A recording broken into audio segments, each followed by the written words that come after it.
Welcome to the Information Security Forum podcast. I'm your host, Tavia Gilbert, and today we're back with the final conversation in our podcast series focusing on Forecast 2020, the Global Security Threat Outlook. ISF Managing Director Steve Durbin is with me in the studio again today. And Steve, in discussing the coming threat landscape, we've covered a range of areas, including the race for technological dominance, the threat of third parties, IoT in the cloud, and then finally, the increasing threat of cybercrime. But you left us on a little bit of a positive note last time, reassuring us that it's not all doom and gloom. Toward the end of our last conversation, we started to discuss the importance of cyber resilience, so I want to return to that subject. I understand that cyber resilience is considered by many security professionals as not just an ideal to strive for, but in fact a key component of a cyber risk management strategy. Is that your take on it? Yeah, I'd say so. I think they're right about that. I'd add that, it often does involve a degree of investment. It certainly involves some fairly meticulous planning and testing.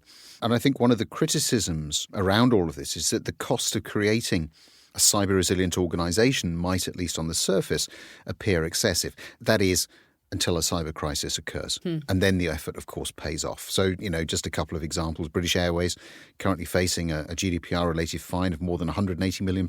Marriott's cost of their 2018 breach, that's topped $100 million. Wow. I think that'll increase further.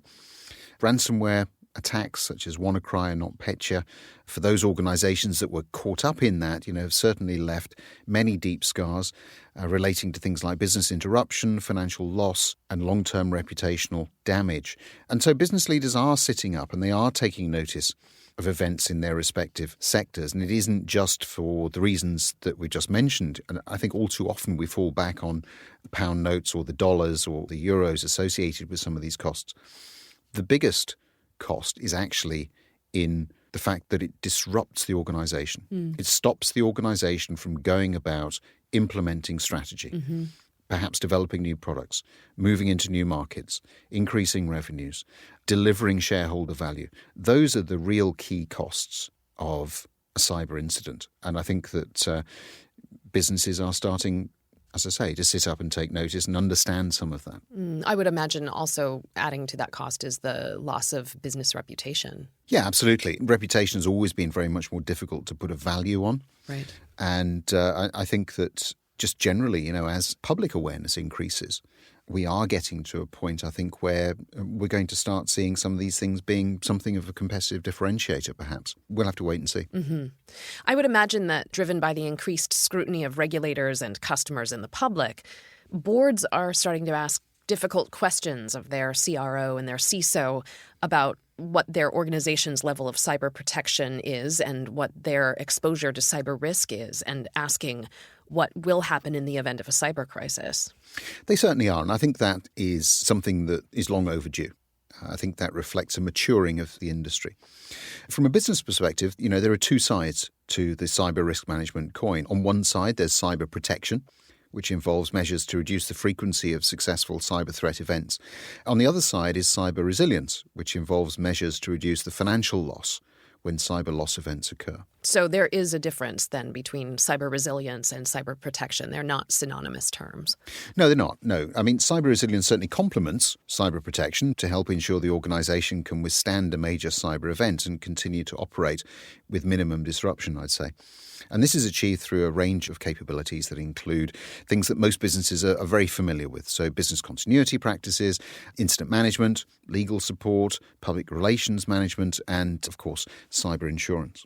So if an organization has the goal of becoming more cyber resilient, where would they start? Well, there are several steps that they can take to start building a more cyber resilient organization.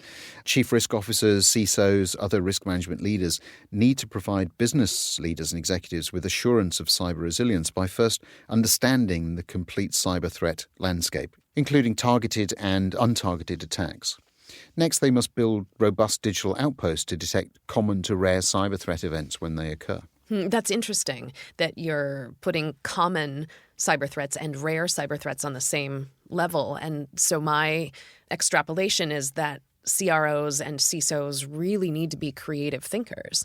Yeah, I think they do. I think increasingly they do. I think this is one of the ways in which the whole space has changed. They need to be able to think on multiple levels all of the time, maintaining a combined business and cyber threat view, perhaps through the use of threat intelligence, threat profiling, threat hunting, a variety of different resources. What do you think the next step is from there?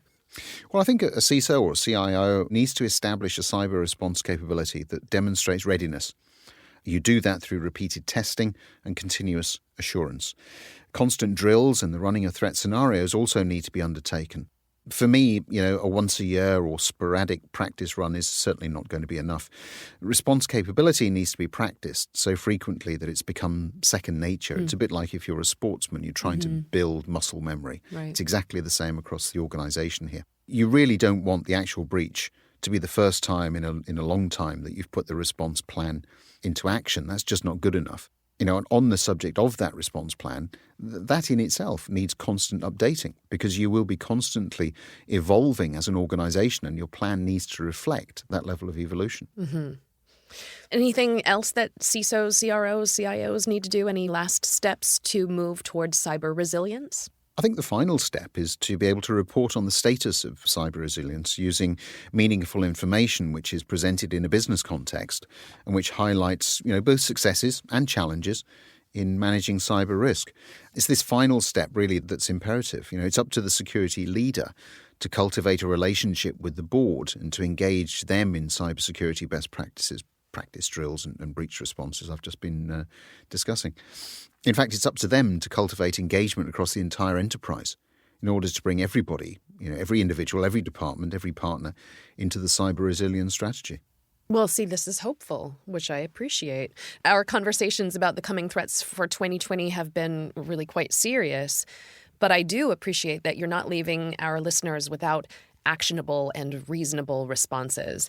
It sounds like there's plenty that security leaders can do to ensure that they are appropriately and proactively guarding against cyber threats. No, that's right. I think if security leaders think creatively, organize strategy, elicit the support and the buy-in across the enterprise, run exercises, and put in place reasonable safeguards, go through a continuous process of education themselves, and look for new strategy to add to their security arsenal, then there's no reason why they can't withstand the growing threat.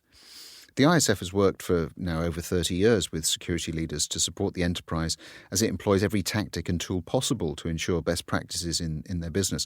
And we've seen the payoff when security leaders and their partners make the commitment to tackle cyber challenges head on. I'm not saying it's quick. I'm not saying it's easy. But security is certainly not a lost cause. See, that's what I wanted was, the end of this series to have a little moment of hope, sort of like Santa Claus delivering a hope package. So thank you, Steve, for leaving us at the conclusion of this series with a sense of really our personal responsibility and the opportunity that exists to improve security. And as I've said before, to keep our businesses not just in the mode of survival, but thriving. I hope, listeners, that this series of conversations has been useful for you and that the education and strategies offered will give you knowledge and confidence as you look to the future of your enterprise in 2020 and beyond. We'll be back soon with another conversation, as well as more interviews with valuable guests. In the meantime, listeners, if you've enjoyed this podcast, please subscribe, rate, and review it, and we'd love it if you'd share it in your networks. Be sure to visit securityforum.org to join the conversation on our LinkedIn group, to access the show notes, and to download ISF's research, practical tools, and guidance relating to this discussion. Thanks for listening.